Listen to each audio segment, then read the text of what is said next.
Hello, it is your favorite internet nobody in my little office. It's just 20 minutes to 4 in the afternoon on a chilly Saturday, and I'm just doing some testing with my gaming laptop, connecting it to a docking station, outputting it to a bunch of monitors. It's not playing well. But I thought, you know what, I should probably make a video about top N. I didn't want to specify a number because I'm not one of those people. Games, some of them coming out in 2025, some of them supposed to come out in 2025 that I am personally excited about. This video will be long-ish. There are some unexpected outcomes of what I'm gonna say. Some things that are not typical for these sort of videos. But just stick with me through this. In no particular order. Also, kudos to Polygon for the article. It will be linked in the description below. Just because it's kind, and you know, a lot of good work has gone into this. A lot of the games they mention in 2024 are kind of cool. Actually, it was a good year for gaming. But yeah, it's 2025 and it's time to see what they say are 50 most anticipated new games, and some of them I'm particularly interested in. So Donkey Kong, I've played this, not this exact game, but I've played a bit of Donkey Kong way back when. That's a skip for me, and in general, I don't do anything Nintendo related at all, simply because you just never know. You never know, especially in the way they treat their content creators. I'm a bit wary and worried about it. And quite frankly, I think in some ways, Nintendo was best when it was like, you know, early days. I'm not saying the Switch is bad. The Switch is fantastic. My nephew has it. He doesn't play any Nintendo games. And I'm pretty sure the Switch 2 is also going to be quite good. Yeah. So that's a skip for me. Sin Duality, Echo of Ada, Jan 23. Do you like sci-fi? I do. Mix? Yeah. Extraction shooters? This is an immediate no for me.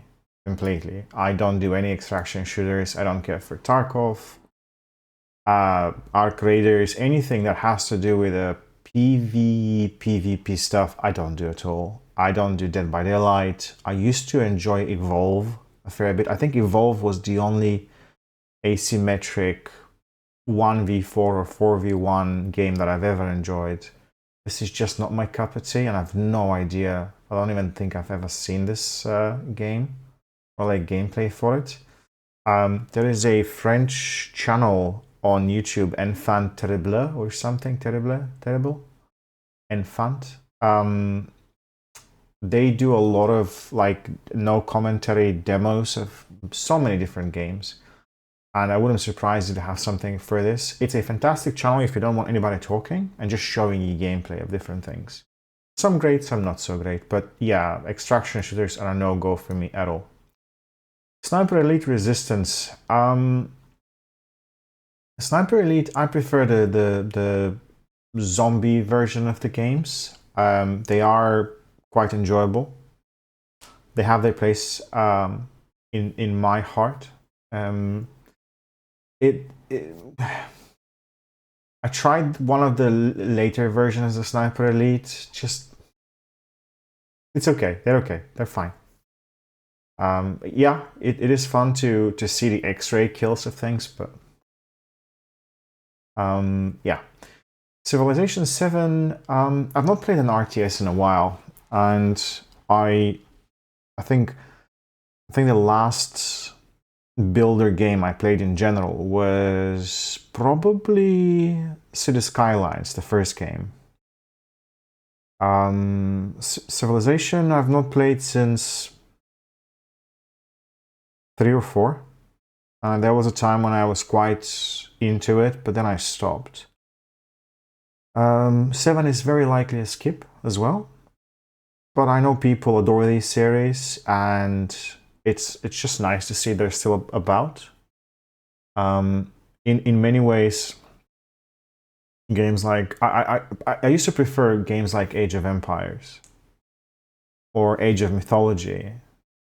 I prefer the more active, fast-paced RTSs way back when. Civilization just didn't quite scratch that itch, but it was something quite surreal about having a city and then building a Great Pyramid of Giza in your like shiny modern city. It was just crazy. It's like now imagine it's like transporting something like Singapore or Dubai inside of sorry, get the Pyramid of Giza inside of like in central Singapore or like again Dubai. It was mind blowing. um, but yeah, it's not. I don't. It you know I'm happy it's happening. I just don't. This is something else. Kingdom Come Deliverance 2. I've heard nothing but good things about the first game, and as a kid, I used to be obsessed with um, Middle Ages. I used to be obsessed with the Middle Ages, and you'd think that this game would be right up my alley, but I've not played it yet. I've not played Kingdom Come Deliverance, the first game. But a lot of people are very excited about a second game, and people like Carnage now and Dance Gaming are replaying the first one. It is on my radar to play at some point in the future. I haven't touched it yet, but apparently, yeah, it's labor of love. The first game is a labor of love, and I suspect this is going to be probably even better. So kudos. This one I would play typically, but because I haven't played the first game, I don't want to go to the second game. So it's not necessarily a pass. It's more like this is one of my anticipated games, but not this year, even though it's coming out this year. So that means I'm not watching it. Assassin's Creed Shadows. Good old Ubisoft. Ubisoft have been getting a lot of hate over the past few years. Some of it rightfully so. Some of it just I guess it's like inertia. You join on the bandwagon of hate, but you kind of forget about the context, or you kind of lose some of that, and you hate for the hate's sake. I'm okay with them. I think the Assassin's Creed series, even though they've changed from very action oriented to RPGs, I still think they are very it's a very cool idea to explore different places around the world and different historic events and scenarios and cultures. There is nothing else like it out there. I mean, yeah, you get Ghost of Tsushima now. That comparison surpasses Assassin's Creed Shadows, I suspect. In terms of trying to be authentic and interesting, and still uses alternative reality scenarios where Mongolian army actually manages to land on Japanese shores. But that's a different game, and this is its own thing. This game is also one of my personal most anticipated games coming out, because I'm not sure how it's going to turn out. I will, however, skip it this year and maybe the following year. With Assassin's Creed games, I usually wait 2 or 3 years and then I buy the full editions, dirt cheap. I think that's the best way to enjoy these things. One, because they're absolutely massive. Especially if you want to get into the RPG elements, you can spend tens of hours like gathering resources and building your encampments and doing stuffs. There's a lot of busy work. And I think in general with Ubisoft, that's my relationship now with the company and their products. I don't really care to subscribe for their stuff. And I don't play anything they have day one, unless it's like a demo of some kind. The last game by Ubisoft that I enjoyed a fair bit was The Crew. But yeah, I have love for some of the Assassin's Creed. Assassin's Creed 3 and Black Flag are some of my favorite of all time. Far Cry 4 I enjoyed an awful lot. So I play Ubisoft games. I look forward to new Ubisoft stuffs. But I just never go for day one on these things, not even for year one. Just because just because. I just don't. But this is one of my most anticipated for sure. Anything that's set in feudal Japan is curious to me. Avowed. I know very little about Avowed. I watched some gameplay, and I know this the developer had some marketing slash reputation issues, some commentary that rubbed people the wrong way. I think Avowed might be my sort of like Skyrim light. I have played Skyrim, but never played it through, I don't think. And I've been returning to it every now and then, try to play it through, just never finished the game really. And I looking at Avowed, it gives me the same vibe, just more colorful, even more like crazy fantasy, more action. And I feel like this is going to be its own game. And although it's not going to do what Skyrim did, I don't think anything can, really. I have a feeling this is going to be a good game overall, based on some of the gameplay I've seen. You'll hear something I've said previously. This is not a day one buy or not even a pre-order. One reason, again, you just in my case, I just don't want to buy something that I know is going to get a bunch of patches and expansions on day one, and because it's single player as well, it can wait. Day one tax is very high. And although I would love to play, it's not really scratching a niche I need scratching. That makes sense. So one of my most anticipated of 2025. Hopefully it comes out 2025 and gets a fantastic reception. But yeah, not this year for me. I don't even. No, I'm not hating. I'm just like, I don't. It's, you know, from the people who made Life is Strange 1 and 2. I enjoyed Life is Strange 1. I haven't played 2. These games have their places. It's just they're not for me. They're not for me. Like a Dragon, Pirate Yakuza in Hawaii. Kawaii, that's some people are super excited about this. Some people are just absolutely mad about this. I am yet to finish a single Yakuza game. I have my appreciation for them. I started Like a Dragon, and I have like a few hours in it, and I see the appeal. I see the appeal of Yakuza, like the Yakuza series. They're wacky, they're crazy, they're weird, they're quirky. I am kind of curious about Japanese culture and the Japanese culture, and I do enjoy reading Japanese authors. I watch Japanese like YouTube channels. So I'm curious. I'm curious about the whole thing, but I've never been huge on the pirates stuff, and I'm more interested in the Yakuza, you know, in the 80s or something, and not so much, or even further back, and not so much whatever this is. So this is a definite skip for me entirely, but I'm very glad these guys are somehow making more games, and I'm surprised people enjoy them. It's actually staggering how quickly they churn out new stories, Yakuza stories, and how willing and happy are people to play those. I wonder what that's all about. I've never explored it. But yeah, Like a Dragon was very interesting.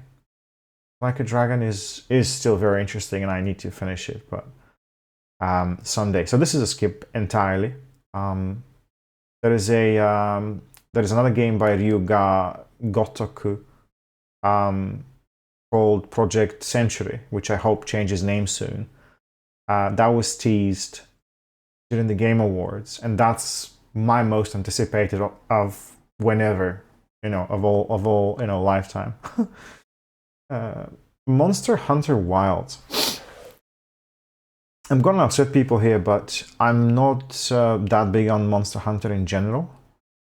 I have the last Monster Hunter that came out, or no, the one before it, Monster Hunter something World. I don't know.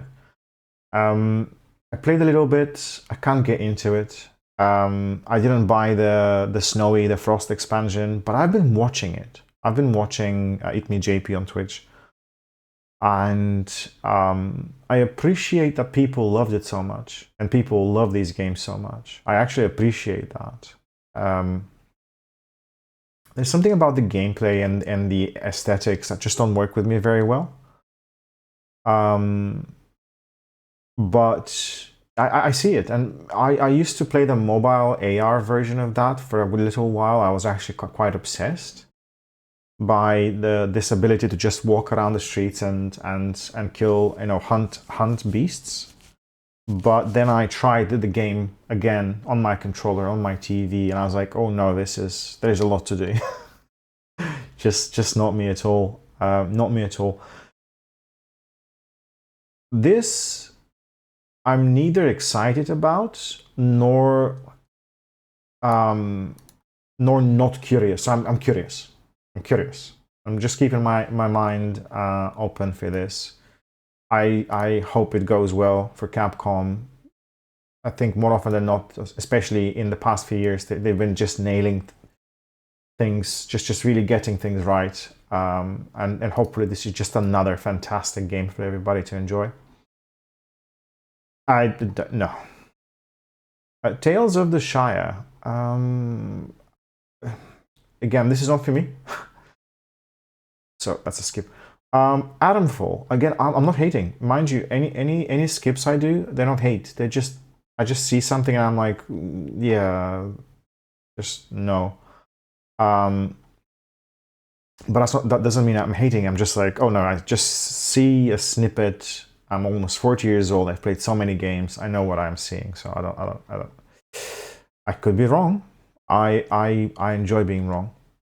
But I know for a fact I'm not wrong about these two for now. Atomfall, for me. This is about me. Atomfall. This is curious. I don't know how and where it came from and why. Comes out just a day before my birthday, in fact. This I'm interested in. I am interested in. One, because it's set in the UK, and two, because it looks like, it looks like Fallout, it looks like Atomic Heart, it looks like Outer Worlds, and I've seen a bit of gameplay, and it looks interesting. It does look very interesting. One of my most anticipated of 2025, but not a day one purchase at all. I don't think this will release very stable and working well. I just have a feeling that's not going to be the case. But I know that after a few months, it's going to stabilize, and I suspect some expansions will follow, so I'll just wait for that. I'll wait for it to become a complete game. In Zoe, this is curious, but I've never been huge on The Sims in general, so it's a skip for me. But I'll probably watch a few live streams just to see what it's about. Football Manager, I like watching football. I like playing the FIFA and the Pro Evolution Soccers of the days of yore. Management stuff is not my cup of tea. This is a skip. Oh, this is big. This is massive. Is Grand Theft Auto 6 going to release this year? I think so. Unless they have worked on some kind of additional DLC content for the online of GTA 5 and make another billion. I don't see why they wouldn't actually release this sucker. There's another thing as well. I think this is probably going to be one of the most expensive games, not just in terms of price tags, but it's going to be one of the most expensive games in terms of how much people take to have spent on making the game. I have a feeling it's going to break all kinds of weird records about that, and I think nothing will beat that. I think nothing, not even Star Citizen, the demo, will beat this. I've never been a huge fan of Grand Theft Auto. The one that I finished through and enjoyed tremendously was Grand Theft Auto 5. I was never into the online component, but the story itself I loved. Did a bit of modding as well for myself. Enjoyed it through and through. Will this live up to Grand Theft Auto 5 and beyond? I certainly hope so. I'm also curious if it's going to make some of the mistakes Red Dead Redemption 2 made, with how realistic and complex everything is, how everything needs a button to press on to do all kinds of various menial stuff, which accumulates exhaustion over time, just repetitive stuff, and also unforgiving moments. I think GTA 6, I make a prediction, let me make a prediction. I think it will release this year. I think it will break all kinds of records, but I also feel like it's going to have some technical issues. And I have a feeling it's going to do, initially it's going to do a little bit better than RDR2. And I think after the first 6 months, it's going to pick up, because people need to buy new hardware to play this. I still don't know what the online component looks like. There are a lot of unknowns. But yeah, one of my most anticipated games, whenever that comes out, we say 2025. This one, I am 50-50 on buying versus not buying. 50-50. Yeah, I'm 50-50 on that.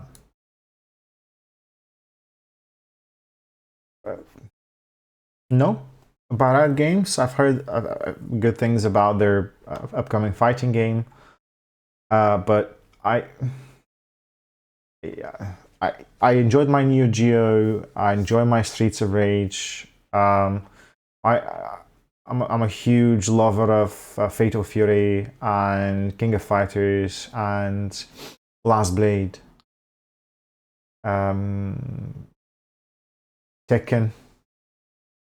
This, I hope it works out well. Borderlands, the 4. The trailer was curious. Some of it did not do that well. Some of it looked exciting. I am not a huge fan of Borderlands in general, even though I enjoy looter shooters and I enjoy FPS games. Something about the art and the humor, the writing, all of that just never really worked that well with me. But when I say that, I did play through Borderlands 3. I call them Boredomlands, but it's Borderlands. And it was fine. It was fine. It was enjoyable. But yeah. So this is going to be in my list of most anticipated games of whenever it comes out. Simply because I will get to playing it, but not on day one. This is also a skip on day one and potentially skip on year one. Just wait a couple of years for it to get dirt cheap. And hopefully it works out well. We'll see. Bring on the 87 gajillion guns. Yeah. Death Stranding 2 on the beach. Right. Look, I appreciate Hideo Kojima. I've got his book, the Creative Gene or something, and I've tried to read through it. I just couldn't. His contribution to the world of gaming and storytelling, and to a degree to cinematics, is legendary. Okay, I'll use that word. But I can't play the games he makes. I can't. I mean, I've played Metal Gear Solid. I finished the very first one, and I enjoyed it a lot. I've played through 5, and I didn't know what to do with it. I tried Death Stranding, the first game, and I have the director's cut edition for that. I can watch the cinematics all day, but for some reason the gameplay just didn't work for me. And I have a feeling this is going to be exactly the same thing, where I'll end up watching all of the cinematics, all of the cutscenes, because that's probably going to be the length of a very long movie. I don't know what to expect. I don't quite know how the first game ends. I just forgot about it. But this is on my list of one of my most anticipated games of 2025. But it's a buy one day, because first of all, it's coming to PlayStation 5, which I don't have, and I'm not going to have a PlayStation anytime soon. And second, I'll wait for a director's cut, because I think Hideo-san will make a director's cut of this someday. I sincerely hope this is even better than the first game, and I hope people absolutely adore it. Whatever the verdict is going to be, I know this game will be of quality that's so high in terms of audio, visuals. It's gonna be well thought out. But it's an interesting Death Stranding, and what Hideo does is really right in between for me, like crazy art and gameplay. It's really weird, kind of, for me. It's exactly in the middle of those two, and I can't enjoy it properly. It's neither a game nor a full experience, because it forces you to game. I'll put it this way. Some of the cutscenes are so long and so elaborate, and some of the story is so deep and so detailed, that for a moment you genuinely feel relaxed and feel like you're watching a movie. And then the game is like, now pick up the controller and walk over there. And it feels like the whole thing just takes a dip. It just takes a dip. But then after a while, you're gaming, you're roaming around, you're doing your stuff, and you're like, you're having fun. Yeah, I'm having fun. This is a game. It's enjoyable. I'm solving puzzles and problems and just taking in the environment. And then you hit a cutscene. And you're hyped. Then the cutscene is slow. And you're like, okay. And you're just slowly getting anesthetized again with a cutscene. And it's playing out, and it's playing out, and it's playing out, and it lulls you back to this feeling of, oh, I'm watching a movie. Oh, this is quite cool. This is very, very high quality. This is interesting. And you can sit there and watch it for days. And suddenly it's done. And you're like, now go fight this boss. And you're like, whoa, I need to, how do I do this again? How do I play? So this is not for me, this sort of experience. But yeah, I love the soundtrack of the first game. I enjoy the actors acting in the games. I enjoy the cutscenes. I enjoy the visuals. But it's something I prefer to watch somebody else play. So this is one of my most anticipated of whenever it comes out. We'll buy when Director's Cut Edition comes out and it's fairly cheap. Okay. No. No, because I just look at the art style and I know I don't like it. I'm not saying the game is going to be bad. It's probably going to be fantastic. I just don't like the art direction at all. A chainsaw shield. Look at that chainsaw shield. All capital letters. Doom: The Dark Ages.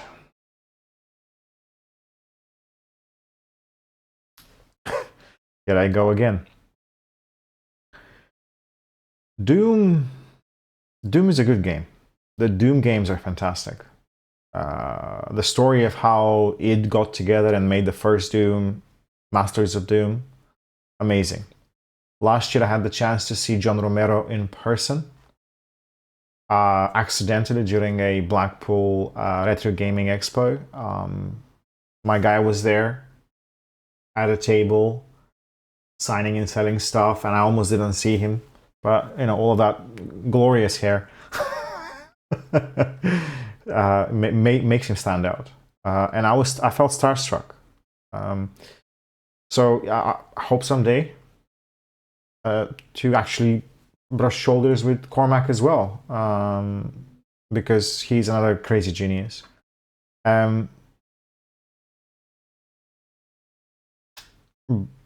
But I don't know. I think the last really crazy and interesting Doom was Doom 3. Because it was a bit slower paced and more horror. And in some ways, just like the first Doom, Doom 3 felt ahead of its time in some ways. The latest Dooms, Doom and Doom Eternal, and now this, they feel samey. They feel samey. And it's just more of that goodness, but at the same time, it's just more of that goodness. This is among... Actually, no. This is probably 50-50, where it's both one of the games I'm interested in, and then at the same time, if I don't play it, it's fine. So definitely not a buy on day one. Maybe someday if it's dirt cheap. But I still hope it succeeds. I still hope people have crazy good time with it. I wish it nothing but success. Again, we're not hating. I'm just saying how I feel about something, and how I feel is based on experience. I enjoyed Doom. I didn't enjoy that much Eternal, and I feel this will be more of that. And I'm kind of, Dune Awakening. I didn't think I'd see the day when the Dune franchise is going to see such a resurgence. I am a fan of Frank Herbert's Dune. You meet people who enjoy the Star Wars stuff. I am the Dune guy. Absolutely love this stuff. Conan Exiles by Funcom. I've had the chance to see it from the day it was conceived, and then throughout the years. That stuff kept getting better and better and better and better and better. And I think Funcom has a fantastic track record of taking a sandbox idea and working on it, iterating, and just making stuff better and better. From the point of view of a very casual player, mind you. I think people who play Conan Exiles every day, there's a lot of mixed reactions to the various contents. But if you're casual, it's fine. I don't know how Dune is going to turn out using their formula, but I'm curious. This Dune Awakening is getting very close to one of my most anticipated games of 2025. It's definitely not something I'll be buying on day one, and I don't know if I'll ever buy it, but I will be watching it. I will be watching it because it's a universe that deserves a lot of attention and love. The movies were fantastic. And yeah, more of this, please. I think that the one Dune I'd give a chance is something in the vein of Jedi Fallen Order. More like that. That I would play, like an action RPG. This, we'll see. we'll see. Because it's Funcom, because of Con Exiles, I think they're going to do very well. And I wish them luck. Again, Gen Awakening. Yeah, you can say it's probably one of the more anticipated games of 2025 for yours truly. But it's a no-go, unfortunately, in terms of like me playing it. Ghost of Yote. My goodness me. So right off the bat, one of my most anticipated games of ever. I am yet to buy Ghost of Tsushima and actually play it, but I have tried it on PlayStation 5 recently, and I've seen a bit of gameplay, and it's stunning. Stunning. And Sucker Punch, yeah, they'll have. I think Ghost of Yote will build up on Ghost of Tsushima, and it's only going to be better. Will the story be better? I don't know. I don't know about that. But I think in terms of like gameplay and art direction and music, this is going to be fantastic. Coming out to PlayStation 5 first, eventually PC, I suspect in a few years' time. I think it's going to be same thing as Ghost of Tsushima for me. I will have to ignore every live stream and every YouTube video about it. I might see like some glimpses of it. And then I'll sit and wait for it until it comes to PC, but it's probably going to come to PC like full priced. And then I'll have to wait a bit longer to get these director cut editions, these special editions, sales, to try and cut back on the cost a little bit more. And maybe this year is the year I play a Ghost of Tsushima through. We'll see. We'll see. I've started the Mass Effect Legendary Edition, so I'm playing through Mass Effect 1 and 2 on my Twitch TV channel, linked down in the description. I think that will take me months, at least 2 or 3 months, and then maybe Ghost of Tsushima, we'll see. But yeah, this is definitely among my most anticipated games of all time. Yeah, good luck to Sucker Punch. Killing Floor 3, Tripwire Interactive, shocking how good their stuff gets over time.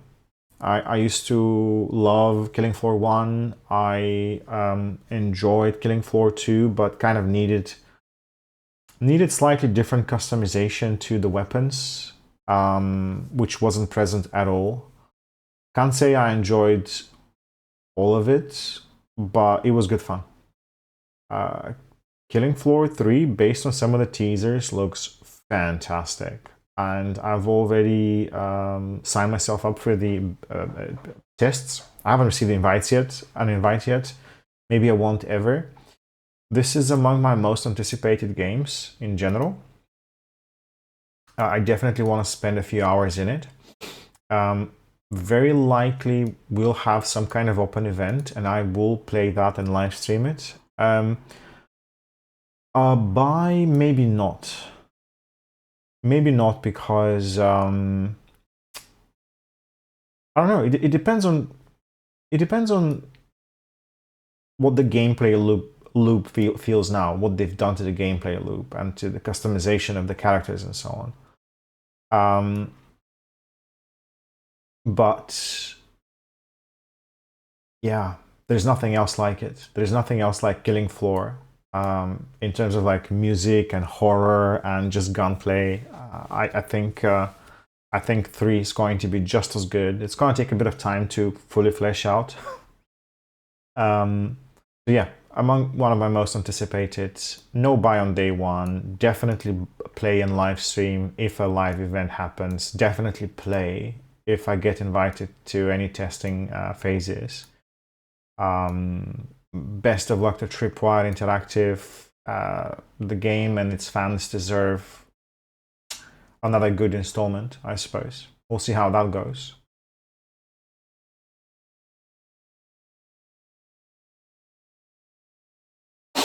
This is difficult. This is difficult for me because this is the first From Software game I don't want to own. Elden Ring Night Rain is the first From Software game I actually don't care about.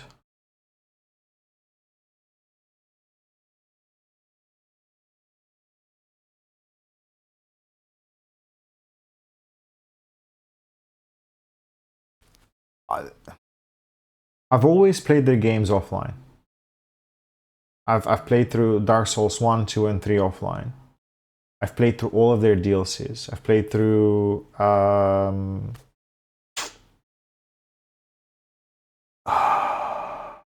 ninja game, whatever the hell its name was, offline. I've played through Elden Ring offline. I haven't played through Shadow of the Erdtree yet, and I haven't played Flames of Rubicon, Armored Core. I own collector's edition books and items. I would love to have Bloodborne on PC, and it's a day one, even pre-order buy of whatever edition they come out with, if that ever happens. I love the From Software stuff. Now, you know, the way they tell stories and the way their games play, but always single player, always offline, never modded. Just enjoyed raw.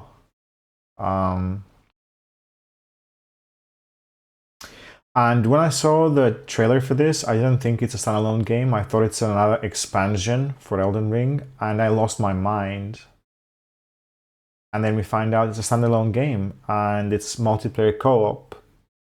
And I know a lot of people are stupidly excited about this because they enjoy the co-op. They enjoy the multiplayer aspect. They've been craving it.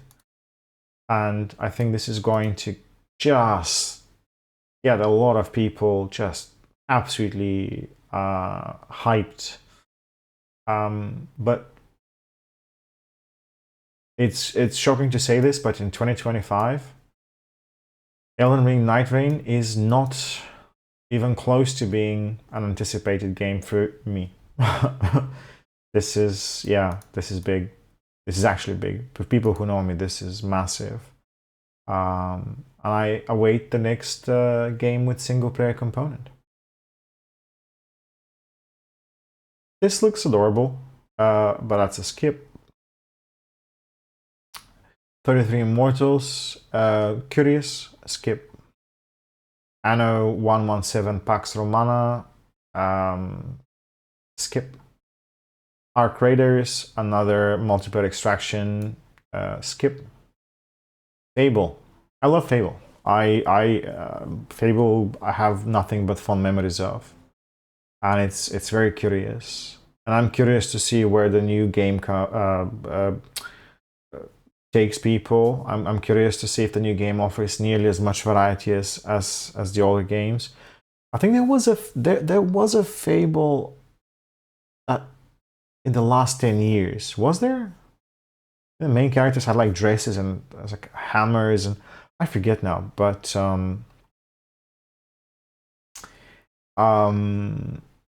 this is not on my most anticipated games in general. But I love the old Fables, so whenever this comes out, I'll check a look. We'll see how it goes. And I think it will go the route of pretty much every other game I want to play. I'll just wait until it gets cheap.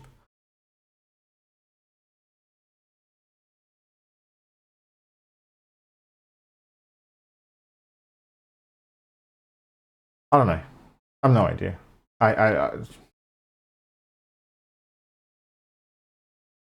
I love this studio. I love the work they do. I wish them luck with this, and I know they sometimes you just want to do something fresh and new. I don't know what this is. Skip. Marvel 1943 Rise of Hydra. I'm not a huge Marvel freak in general. I like more of the godlike characters like Ultron and Vision and Doctor Strange and Captain Marvel and so on. I've seen some teasers for this. It looks very interesting.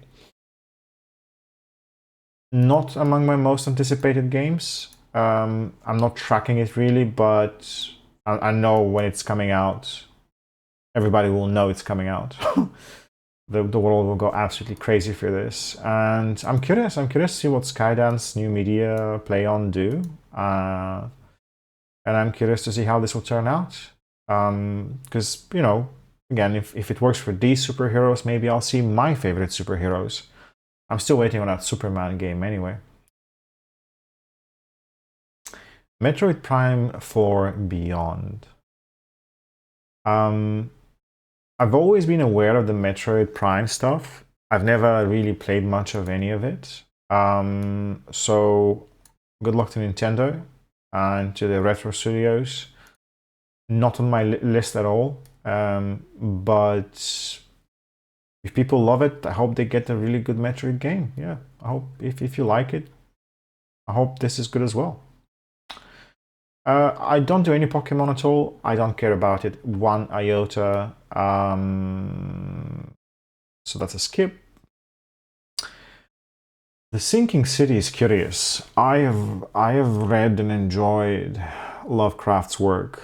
I have The Sinking City 1, and I'm yet to play that through. I'm surprised there is a Sinking City 2. So if there is a Sinking City 2, there must be something about the Sinking City 1 that's valuable and important. Recently I saw a game called Still Wakes the Deep. And in terms of narrative, in terms of story, which is the same word basically, not really, but that was fantastic. Has the Sinking City 1 managed to capture something like that and actually convey it through gameplay? I don't know. But this is somewhere in the middle. It's a game that's I'd be interested to see more of, but not too much because I want to play the first through before I play this. Thing is, I don't know when. So this is a thumbs up. We'll leave it at that. No. I've heard good things about Slay the Spire. I've heard it's very addictive, very interesting. But that's a skip for me. Splitgate. Again, heard good things about it. Now that I'm more of a couch potato, I can't really play these fast-paced games. So that's a skip entirely. South of Midnight. From the developers of We Happy Few, I don't even know what to expect from this, to be honest. Again, definitely not on my radar, but you know, good luck. Yeah. Subnautica 2. I suffer with thalassophobia, which is a fear of like dark, deep waters. And nothing gave me the heebie-jeebies quite like Subnautica 1. Just the first game really affected me in a way that's lasting and memorable. And I enjoy the ancient aliens component of the game. I could play it in VR and completely shatter my tiny brain and lose my, completely just lose it. Haven't decided yet. I know Subnautica also had like a nice, like frozen planet biome version. I never got the chance to play that. Subnautica 2, you can say it's on my list of most anticipated games. But it's one of those where I'm not going to buy anytime soon. Again, because I'm absolutely deathly afraid of deep waters and the tension it gives me. It's ridiculous, but I guess that's what draws me in as well. So this is on my list to play someday and live stream, and again potentially just completely shattering my brain with it. So we'll see where it goes. Good luck to the studio. I hope they've done some good stuff with it. Oh, the first game was made with Unity, but I wonder after what happened with it. I wonder if this is gonna move to Unreal Engine. And I know people are tired of Unreal Engine, but I'm not, so let's go. The Altars. This is apparently survival adventure of some kind. I don't know what to do with this. The title doesn't grab me. The interface is... I don't know what to do with it. I don't know. I'll just say this. This is an I don't know. We'll see. This is it. This is it. So I am aware of Atlas games. I'm aware of Persona games. I'm aware of Metaphor Fantasio. I subscribe to Archipel, and I'm a Patreon, and I've watched like documentaries about... I like to watch documentaries about Japanese developers and the games they make, again, especially Persona and Metaphor. And this kind of feels and seems similar to it. But it's made by ex-Ubisoft developers. It's made in a different art style with a different music. And it grabbed me from the first moment I heard the game and saw a bit of it. This is my most anticipated game in general. I have Clair Obscur, Expedition 33. This is like Clair Obscur. I think it's, I read about it. It's like an interplay of dark and light. You can even see it in the screenshot. Right in the middle, where on the right side it's a lot of dark, and on the left side is a lot of light. And it's an interesting game about time loops, alternative universes. I'm all about that. I'm a huge nerd on the subject of time. So this is dangerously close to being potentially a pre-order for 2025.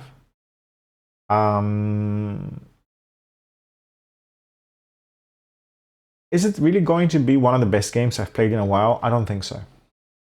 I'd be very surprised if it turns out to be the case. But I absolutely love the theme.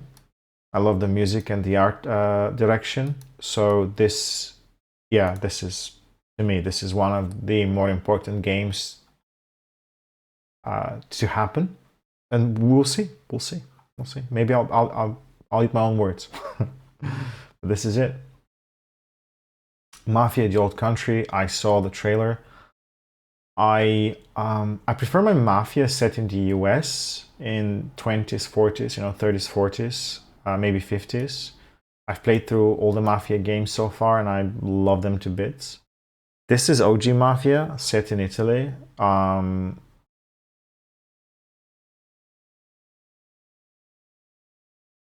I don't know how to feel about it, to be honest. But I'll be keeping an eye on it. I can't say it's my most anticipated game. But on the other hand, I am happy Mafia games are still happening. We just need an LA Noir now, like an LA Noir made, not a new LA Noir, but sorry, not a remake of LA Noir, but like a new LA Noir. I'd rather that. But this is good as well. Let's see. 2K, yeah. Hopefully they'll get the performance sorted this time around. We don't want a Mafia 3 issues. Yeah, good luck. Judas. Disintegrating Ship. Judas is a first-person shooter centered on an eponymous protagonist, a pariah of this far future society who who must fight to survive while weighing the future of the surviving remnants of humanity. Quite a bit of survive.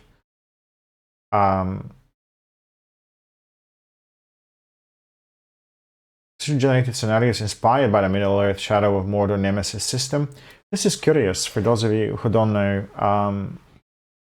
There are a bunch of games called Shadow of Mordor, Shadow of War, and so on. They are inspired by the Tolkien universe. The curious thing about them is a thing called Nemesis system, where some of the NPCs have like a memory of sorts, and there is a hierarchy of sorts as well, and there are a lot of emergent moments in the game. So one example is you fight an orc captain somewhere, and then you get like a mini dialogue with them, and you can spare their lives and then mind control them, and then they become your servant and you can send them to various missions. Or you can try and maim them and then let them go, and then they go away and try and get stronger to get back at you. And you see a lot of power struggles, and you see the AI itself fighting and creating moments that are so curious. So it's almost like the game is playing itself, and you see the story progressing, but you're also affecting it in a huge way. The Nemesis system, if I recall correctly, is completely off limits. Sorry, it's trademarked. It's there is a, what's it called? A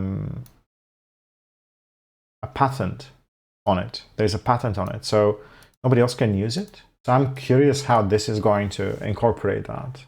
It's inspired by. Are these guys going to get sued by Warner Brothers? Stay tuned to find out. The Outer Worlds 2. This looks fantastic. I own the first game. I've played maybe 10 minutes of it. I'm yet to play through. This is among my most anticipated games of 2025. I think it's going to be crazy good as well. Alas, I don't think I will be playing it on day one, because I need this on GeForce Now, and I need the first game on GeForce Now as well to play through before I get to this. But definitely among the more interesting games, based, kind of inspired by Fallout, but set in somewhere out there in the universe. Yeah, very good indeed. I don't even know what this is. I appreciate Gears of War for what it is. I appreciate the franchise. I've played some of it and it's quite good. I have nothing. Marathon, Bungie. I've not played Destiny in a while, and this just doesn't look inspiring or interesting at all. And I hope to eat my words. I genuinely hope to eat my words. I'm not hating on anything or anyone. This is hard work. Yeah. Terminator Survivors. I'm kind of glad you see these themes still. I think Terminator is can be a very interesting franchise, and it's also befitting the times we live in. Robotics are getting better. AI can train robotics, and yeah, it kind of fits this quite a bit. It's not on my list at all, but if I catch somebody like Dan's Gaming playing through Terminator Survivors, I'll definitely watch that with great gusto.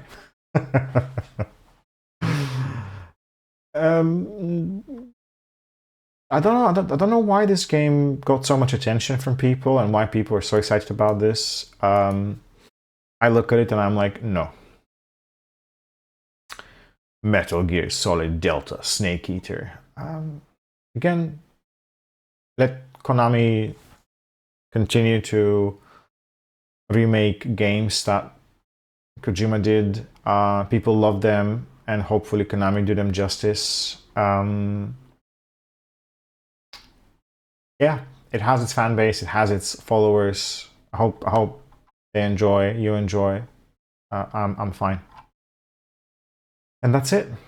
Those are Polygon's 50 most anticipated games of 2025. Again, for the most part, I have certain titles I'm very interested in. Only one of them will be maybe buy.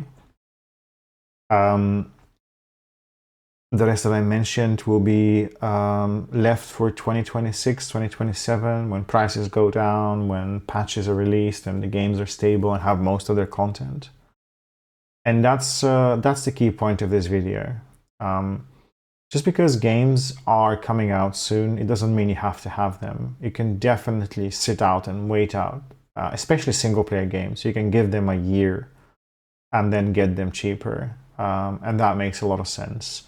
I won't lie, some of the games that I mentioned as my most anticipated, should they come to Games Pass, will be a reason for me to pay for Games Pass.